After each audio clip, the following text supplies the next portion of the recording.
ಎಲ್ಲರಿಗೂ ನಮಸ್ತೆ. Welcome to my YouTube channel. ಇವತ್ತಿನ ವಿಡಿಯೋದಲ್ಲಿ ನಾನು ಮಾವಿನಕಾಯಿ ತೊಕ್ಕನ್ನ ಮಾಡ್ತಾ ಇದ್ದೀನಿ. ಅಂದರೆ ಮಾವಿನಕಾಯಿ ಗೊಜ್ಜು ಅಂತಲೂ ಅಂತಾರೆ ಅಥವಾ ಮಾವಿನಕಾಯಿ ತೊಕ್ಕು ಅಂತಲೂ ಹೇಳ್ಬೋದು. ಇದು ಒಂದು ರೆಸಿಪಿ ಇದ್ದರೆ ಅನ್ನದ ಜೊತೆಗೆ, ಚಪಾತಿ ಜೊತೆಗೆ, ದೋಸೆ ಜೊತೆಗೆ ತುಂಬಾ ಚೆನ್ನಾಗಿರುತ್ತೆ. ಬೆಸ್ಟ್ ಕಾಂಬಿನೇಷನ್ ಅಂತಲೇ ಹೇಳ್ಬೋದು. ತುಂಬ ಹುಳಿಯಾಗಿರುತ್ತೆ. ಹಾಗೆ ನೀವು ಎಲ್ಲಾದರೂ ಟ್ರಾವೆಲಿಂಗ್ ಮಾಡ್ತಾ ಇದ್ದೀರಾ ಅಂದರೆ ಈ ಗೊಜ್ಜನ್ನ ತೊಗೊಂಡು ಹೋದರೆ ಚಪಾತಿ ಜೊತೆಗೆ, ಅನ್ನದ ಜೊತೆಗೆ ತುಂಬ ಚೆನ್ನಾಗಿರುತ್ತೆ. ಈ ಮಾವಿನಕಾಯಿ ತೊಕ್ಕು ಹೇಗೆ ಮಾಡೋದು ಅಂತ ಈ ವಿಡಿಯೋದಲ್ಲಿ ತೋರಿಸ್ತೀನಿ. ಸೊ ಕೊನೆವರೆಗೂ ಸ್ಕಿಪ್ ಮಾಡಿದಂಗೆ ಈ ವಿಡಿಯೋನ ನೋಡಿ. ಇಲ್ಲಿ ನಾನು ಒಂದು ಮಾವಿನಕಾಯಿನ ತೊಗೊಂಡಿದ್ದೀನಿ. ತೋತಾಪುರಿ ಆಗಿರ್ಬೋದು, ಮಾವಿನಕಾಯಿ ಆಗಿರ್ಬೋದು. ಸೊ ಒಂದನ್ನು ತೊಗೊಂಡಿದ್ದೀನಿ. ಹಾಗೆ ನೀವು ಇಲ್ಲಿ ಹುಳಿ ಇರಬೇಕು ಮಾವಿನಕಾಯಿ. ಹುಳಿ ಇಲ್ಲ ಅಂದರೆ ಈ ಗೊಜ್ಜು ಅಷ್ಟು ಚೆನ್ನಾಗಿ ಅನಿಸಲ್ಲ. ಸೊ ಅದಕ್ಕೋಸ್ಕರ ಹುಳಿ ಇರೋ ಮಾವಿನಕಾಯಿನ ತೊಗೊಳ್ಳಿ. ಹಾಗೆ ಇದನ್ನು ನೀರಲ್ಲಿ ಚೆನ್ನಾಗಿ ತೊಳಿರಿ. ಮಾವಿನಕಾಯಿ ತೊಳೆದಾದ್ಮೇಲೆ ಸೊ ಅದ್ರ ತೊಟ್ಟು ಅಥವಾ ತುಂಬು ಅಂತಾರಲ್ಲ, ಸೊ ಅದನ್ನು ಕಟ್ ಮಾಡಿ ತೆಗಿತಾ ಇದ್ದೀನಿ. ಹಾಗೆ ಇದನ್ನು ತುರಿಯೋದಿರುತ್ತಲ್ವ, ಸೊ ಅದರಲ್ಲಿ ನೀಟಾಗಿ ತುರಿಬೇಕಾಗತ್ತೆ.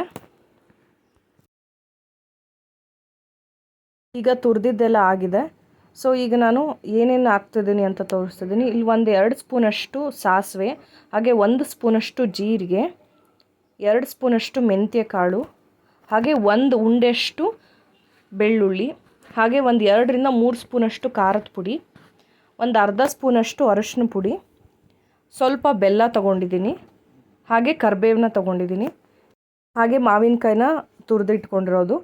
ಇಲ್ಲಿ ಒಂದು ದೊಡ್ಡ ಸೈಜಿನ ಮಾವಿನಕಾಯಿ ಆದರೆ ಒಂದೇ ಸಾಕಾಗುತ್ತೆ. ಸೊ ಇದಿಷ್ಟು ಪದಾರ್ಥ ಬಳಸ್ಕೊಂಡು ಮಾವಿನಕಾಯಿ ತೊಕ್ಕು ಹೇಗೆ ಮಾಡೋದು ಅಂತ ತೋರಿಸ್ತೀನಿ ಬನ್ನಿ. ಇಲ್ಲಿ ನಾನು 2 ಸ್ಪೂನಷ್ಟು ಮೆಂತ್ಯ ಕಾಳು, ಹಾಗೆ ಸಾಸಿವೆ 2 ಸ್ಪೂನಷ್ಟು ಸಾಸಿವೆನ ಹಾಕ್ಕೊಂಡು ಹುರ್ಕೊತಾ ಇದ್ದೀನಿ. ಸ್ವಲ್ಪ ಲೈಟ್ ಬ್ರೌನ್ ಆಗೋವರೆಗೂ ಹುರ್ಕೊಂಡ್ರೆ ಸಾಕು. ನೀವು ಎಣ್ಣೆ ಹಾಕದಿದ್ದಂಗೆ ಹಾಗೆ ಹುರ್ಕೋಬೇಕು. ಇದನ್ನು ಸ್ವಲ್ಪ ಲೈಟ್ ಬ್ರೌನ್ ಆಗಿದೆ ನೋಡಿ. ಸೊ ಈಗ ಇದನ್ನು ತೆಗೆದಿಟ್ಕೊತಾ ಇದ್ದೀನಿ. ಇಲ್ಲಿ ನಾನು ಸಣ್ಣ ಮಿಕ್ಸಿ ಜಾರ್ ತೊಗೊಂಡಿದ್ದೀನಿ. ಸೊ ಅದಕ್ಕೆ ನಾನು ಹುರಿದಿಟ್ಕೊಂಡಿರೋ ಮೆಂತ್ಯ ಕಾಳು ಹಾಗೆ ಸಾಸಿವೆನ ಹಾಕ್ಕೊಂಡು ಮಿಕ್ಸಿ ಮಾಡ್ತಾ ಇದ್ದೀನಿ. ಸೊ ಇದು ನುಣ್ಣಗಾಗಬೇಕು. ಯಾವುದೇ ಥರ ನೀರು ಹಾಕದಿದ್ದಂಗೆ ನುಣ್ಣಗೆ ಪುಡಿ ಮಾಡ್ಕೋಬೇಕಾಗತ್ತೆ. ಪುಡಿ ಮಾಡ್ಕೊಂಡಾದಮೇಲೆ ಸೊ ಈಗ ನಾನು ದೊಡ್ಡ ಮಿಕ್ಸಿ ಜಾರ್ ತೊಗೊಂಡಿದ್ದೀನಿ. ಅದಕ್ಕೆ ನಾನು ಮಾವಿನಕಾಯಿ ತುರಿದಿರೋದನ್ನೆಲ್ಲ ಹಾಕ್ಕೊತಾ ಇದ್ದೀನಿ. ಇದಕ್ಕೇ ಮೆಂತ್ಯಕಾಳು ಸಾಸಿವೆದು ಪುಡಿ ಮಾಡಿಟ್ಕೊಂಡಿರ್ತೀವಲ್ಲ, ಸೊ ಅದನ್ನು ಪುಡಿ ಹಾಕ್ಕೋಬೇಕು ಇದಕ್ಕೆ. ಅದಾದಮೇಲೆ ಖಾರದ ಪುಡಿನ ಹಾಕ್ಕೋಬೇಕು. 3 ಸ್ಪೂನಷ್ಟು ಖಾರದ ಪುಡಿ, ಅರ್ಧ ಸ್ಪೂನಷ್ಟು ಅರಶಿನ ಪುಡಿ, ಹಾಗೆ 1 ಉಂಡೆ ಗಾತ್ರದಷ್ಟು ಬೆಳ್ಳುಳ್ಳಿನ ತೊಗೊಂಡಿದ್ದೀನಿ. ಹಾಗೆ ಇದ್ರ ಜೊತೆಗೆ ನಾವು ಬೆಲ್ಲನೂ ಹಾಕ್ಕೋಬೇಕಾಗತ್ತೆ. ಸ್ವಲ್ಪ ಬೆಲ್ಲನ ನೋಡ್ಕೊಂಡು ಹಾಕ್ಕೊಳ್ಳಿ. ಹಾಗೆ ಇದ್ರ ಜೊತೆಗೆ ಉಪ್ಪು, ರುಚಿಗೆ ತಕ್ಕಷ್ಟು ಉಪ್ಪು. ನಾನಿಲ್ಲಿ 2 ಸ್ಪೂನಷ್ಟು ಉಪ್ಪನ್ನು ಹಾಕ್ತಾಯಿದ್ದೀನಿ. ಇದಿಷ್ಟು ನೀರು ಹಾಕದಿದ್ದಂಗೆ ನುಣ್ಣಗೆ ಮಾಡ್ಕೋಬೇಕಾಗತ್ತೆ. ಇಲ್ಲಿ ನೋಡ್ತಾ ಇರ್ಬೋದು ನೀವು. ಸೊ ಕೈಯಲ್ಲಿ ಮುಟ್ಟಿದ್ರೆ ಎಷ್ಟು ಸಾಫ್ಟಾಗಿ ಆಗಿದೆ ಅಂದ್ಬಿಟ್ಟು. ಸೊ ಇಷ್ಟು ನುಣ್ಣಗಾದರೆ ಸಾಕು. ಇಲ್ಲಿ ನಾನು ಒಂದು ಪ್ಯಾನ್ಗೆ 2 ದೊಡ್ಡ ಸ್ಪೂನಷ್ಟು ಎಣ್ಣೆನ ಹಾಕ್ಕೊತಾ ಇದ್ದೀನಿ. ಇದು ಸ್ವಲ್ಪ ನಾರ್ಮಲಾಗಿ ಒಗ್ಗರಣೆ ಹಾಕೋದಕ್ಕಿಂತ ಒಂದು ಸ್ವಲ್ಪ ಜಾಸ್ತಿ ಹಾಕಬೇಕಾಗತ್ತೆ. ಏನಕ್ಕೆ ಅಂದರೆ ಈ ಪುಳಿಯೋಗರೆ ಗೊಜ್ಜು ಮಾಡಬೇಕಾದ್ರೆ ಎಣ್ಣೆ ಯಾವ ಥರ ಹಾಕ್ತೀವೋ ಅದೇ ಥರ ಈ ಮಾವಿನಕಾಯಿ ತೊಕ್ಕು ಅಥವಾ ಗೊಜ್ಜು ಮಾಡಬೇಕಾದ್ರೆ ಎಣ್ಣೆ ಹಾಕ್ಕೋಬೇಕು. ಸೊ ಎಣ್ಣೆ ಕಾಯ್ತಿದ್ದಂಗೆ ನಾನು ಸಾಸಿವೆ ಜೀರಿಗೆನ ಹಾಕ್ಕೊತಾ ಇದ್ದೀನಿ. ಜೊತೆಗೆ ಸ್ವಲ್ಪ ಇಂಗು, ಹಾಗೆ 1 ಹಿಡಿಯಷ್ಟು ಕರಿಬೇವನ್ನ ಹಾಕ್ಕೊಂಡಿದ್ದೀನಿ. 2 ನಿಮಿಷ ಇದನ್ನು ಫ್ರೈ ಮಾಡ್ಕೋಬೇಕಾಗತ್ತೆ. ಆವಾಗಲೇ ನಾವೇನು ರುಬ್ಬಿಟ್ಕೊಂಡಿರ್ತೀವಲ್ವ ಮಾವಿನಕಾಯಿದು, ಸೊ ಅದನ್ನು ಇದಕ್ಕೆ ಹಾಕ್ಕೊಂಡು ಮೀಡಿಯಮ್ ಫ್ಲೇಮಲ್ಲೇ ಇಟ್ಕೋಬೇಕು ಆದಷ್ಟು. ಏನಕ್ಕೆ ಅಂದರೆ ತಳ ಹತ್ಬಿಡುತ್ತೆ.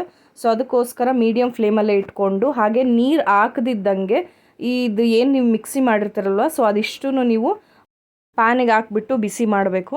ಈಗ ನೀವು ನೋಡ್ತಾ ಇರ್ಬೋದು. ಸೊ ಸ್ವಲ್ಪನೇ ತಳ ಹತ್ತುತ್ತಾ ಇರುತ್ತೆ. ಸೊ ಅದನ್ನು ಕಂಟಿನ್ಯೂಸ್ ಆಗಿ ತಿರುಗಿಸ್ತಾನೇ ಇರಬೇಕು. ಕೈ ಬಿಡ್ದಿದ್ದಂಗೆ ತಿರುಗಿಸ್ತಾ ಇರಬೇಕಾಗತ್ತೆ. ಅದೆಲ್ಲ ಪೂರ್ತಿ ಎಣ್ಣೆನ ಹೀರ್ಕೋಬೇಕು. ಸೊ ಅಲ್ಲೇವರೆಗೂ ಇದನ್ನು ತಿರುಗಿಸ್ಬೇಕು. ಈಗ ನೀವು ನೋಡ್ತಾ ಇರ್ಬೋದು. ಸೊ ಎಣ್ಣೆ ಪೂರ್ತಿ ಹೀರ್ಕೊಂಡಿದೆ. ಈ ಎಣ್ಣೆ ಹೀರ್ಕೊಂಡಾದ್ಮೇಲೆ 2 ನಿಮಿಷ ಬಿಟ್ಟರೆ ಸೊ ಎಣ್ಣೆ ಅದು ಬಿಡ್ತಾ ಹೋಗುತ್ತೆ. ಸೊ ಆವಾಗ ಇದು ಆಗಿದೆ ಅಂತ ಅಂದ್ಬಿಟ್ಟು ಸೊ ಅಲ್ಲೇವರೆಗೂ ಇದನ್ನು ತಳ ಹತ್ತದಿದ್ದಂಗೆ ಚೆನ್ನಾಗಿ ತಿರುಗಿಸ್ಬೇಕಾಗತ್ತೆ. ನಿಮಗೆ ಈ ರೆಸಿಪಿ ಒಂದಿದ್ದರೆ, ಸೊ ನಾವೆಲ್ಲರೂ ಟ್ರಾವೆಲಿಂಗ್ ಮಾಡ್ತಾ ಇದ್ದೀವಿ ಅಂದರೆ ಗೊಜ್ಜನ್ನ ಆರಾಮಾಗಿ ತೊಗೊಂಡೋಗ್ಬೋದು. ಚಪಾತಿ ಜೊತೆಗೆ, ಅನ್ನದ ಜೊತೆಗೆ ತುಂಬ ಚೆನ್ನಾಗಿರುತ್ತೆ. ಈ ಮಾವಿನಕಾಯಿ ತೊಕ್ಕಿಗೆ ಫ್ರಿಜ್ಜೇ ಬೇಕಿಲ್ಲ. ಸೊ 1 ವಾರದವರೆಗೂ ನೀವು ಕಡೆಯಲ್ಲಿ ಇಟ್ಕೋಬೋದು. ಏರ್ ಟೈಟ್ ಕಂಟೈನರ್ ಡಬ್ಬಿ ಇರುತ್ತಲ್ವ, ಸೊ ಆ ಥರ ಡಬ್ಬಿಯಲ್ಲಿ ಹಾಕಿ ಇಟ್ಕೊಬಿಟ್ರೆ ಆರಾಮಾಗಿ ನೀವು ಎಲ್ಲೇ ಹೋದ್ರೂ ತೊಗೊಂಡೋಗ್ಬೋದು. ಅಥವಾ ಬ್ಯಾಚುಲರ್ಸ್ ಇರ್ತಾರೆ, ಅಥವಾ ಗಂಡು ಮಕ್ಕಳಿಗೆ ಅಡುಗೆ ಮಾಡ್ಕೊಳಕ್ಕೆ ಬರಲ್ಲ ಅಂದರೆ ಸೊ ಈ ಥರ ಒಂದು ತೊಕ್ಕನ್ನ ಮಾಡಿಡ್ಬೋದು. ಹಾಗೆ ಮನೆಯಲ್ಲಿ ಈ ಥರ ಒಂದು ತೊಕ್ಕಿದ್ರೆ ನಮ್ಗೆ ಯಾವಾಗಾದರೂ ಅಡುಗೆ ಮಾಡ್ಕೊಳೋದಕ್ಕೆ ಬೇಜಾರು ಅನಿಸಿದ್ರೆ ಸೊ ಒಂದು ಅನ್ನ ಒಂದು ಮಾಡ್ಕೊಬಿಟ್ರೆ ಆರಾಮಾಗಿ ಊಟ ಮಾಡ್ಬೋದು. ಈಗ ನೀವು ನೋಡ್ತಾ ಇರ್ಬೋದು ಸ್ವಲ್ಪ ಸ್ವಲ್ಪನೇ ಎಣ್ಣೆ ಬಿಟ್ಕೊತಾ ಇದೆ. ಆಲ್ಮೋಸ್ಟ್ ಒಂದು 5ರಿಂದ 10 ನಿಮಿಷ ಆದರೂ ಇದನ್ನು ಬಿಸಿ ಮಾಡಬೇಕಾಗುತ್ತೆ ಮೀಡಿಯಮ್ ಫ್ಲೇಮಲ್ಲೇ. ಇಲ್ಲಿ ನಾನು ಯಾವುದೇ ಕಾರಣಕ್ಕೂ ನೀರನ್ನು ಸೇರಿಸಿಲ್ಲ. ಸೊ ಮಿಕ್ಸಿ ಮಾಡಬೇಕಾದ್ರಾಗಿರ್ಬೋದು ಆಮೇಲೆ ಆಗಿರ್ಬೋದು ನೀರನ್ನು ಹಾಕೇ ಇಲ್ಲ ಇದಕ್ಕೆ. ಮಾವಿನಕಾಯಿ ಸೀಸನ್ ಬಂದಾಗ ಸೊ ಈ ಥರ ತೊಕ್ಕನ್ನ ಮಾಡಿಟ್ಬಿಟ್ಟು ನೀವು ಫ್ರಿಜ್ಜಲ್ಲಿ ಇಟ್ಟರೆ 1 ತಿಂಗಳವರೆಗೂ ಆರಾಮಾಗಿರುತ್ತೆ, ಕೆಡೋದೇ ಇಲ್ಲ. ಫ್ರಿಡ್ಜ್ ಬೇಡ ಅಂದರೆ 1 ವಾರದವರೆಗೂ ಇರುತ್ತೆ ಇದು. ಬಿಸಿ ಅನ್ನದ ಜೊತೆಗೆ ಸ್ವಲ್ಪ ಅಗಳಾಗಿರಬೇಕು. ಸೊ ಈ ಥರ ಒಂದು ಡಬ್ಬಿಯಲ್ಲಿ ಹಾಕಿಟ್ಬಿಟ್ರೆ ಹಿಂಗೆ ನೋಡ್ತಾ ಇರ್ಬೋದು. ಸೊ ಎಣ್ಣೆ ಹೇಗೆ ಬಿಟ್ಟಿದೆ ಅಂದ್ಬಿಟ್ಟು ಇದು ಆರಿದ್ಮೇಲೆ ಎಣ್ಣೆ ಬಿಡ್ತಾ ಬರುತ್ತೆ. ಸೊ ಆ ಥರ ಎಣ್ಣೆ ಬಿಡಬೇಕಾದ್ರೆ ಮಾತ್ರ ನಾವು ಸ್ಟವ್ನ ಆಫ್ ಮಾಡಬೇಕು. ಸೊ ತಣ್ಣಗಾದ್ಮೇಲೆ ಈ ಥರ ಡಬ್ಬಿಯಲ್ಲಿ ಹಾಕಿಟ್ಬಿಟ್ಟು ಫ್ರಿಜ್ಜಲ್ಲಿಟ್ಟರೆ ಆರಾಮಾಗಿರುತ್ತೆ. ಸೊ ಈ ಥರ ನೀವು ಯಾವಾಗ ಬೇಕೋ ಊಟ ಮಾಡ್ತೀರೋ ಸೊ ಆವಾಗ ಇದು ಗೊಜ್ಜನ್ನು ಹಾಕ್ಕೊಂಡು ನೀವು ಅನ್ನಕ್ಕೆ ಕಲಿಸ್ಕೊಂಡು ಊಟ ಮಾಡ್ಬೋದು. ಬೇಕು ಅಂದರೆ ತುಪ್ಪನೂ ಹಾಕ್ಕೊಂಡು ಊಟ ಮಾಡ್ಬೋದು. ಸ್ವಲ್ಪ ಹುಳಿಯಾಗಿರುತ್ತೆ. ಹುಳಿಯಾಗಿದ್ದರೆ ಮಾತ್ರ ಇದು ಟೇಸ್ಟಿಯಾಗಿರುತ್ತೆ. ಸೊ ಅದಕ್ಕೆ ನೀವು ಮಾವಿನಕಾಯಿ ತೊಗೋಬೇಕಾದ್ರೆ ಹುಳಿಯಾಗಿರೋ ಮಾವಿನಕಾಯಿ ತೊಗೊಂಡು ಮಾತ್ರ ಇದನ್ನು ತೊಕ್ಕನ್ನ ಮಾಡ್ಕೋಬೇಕು.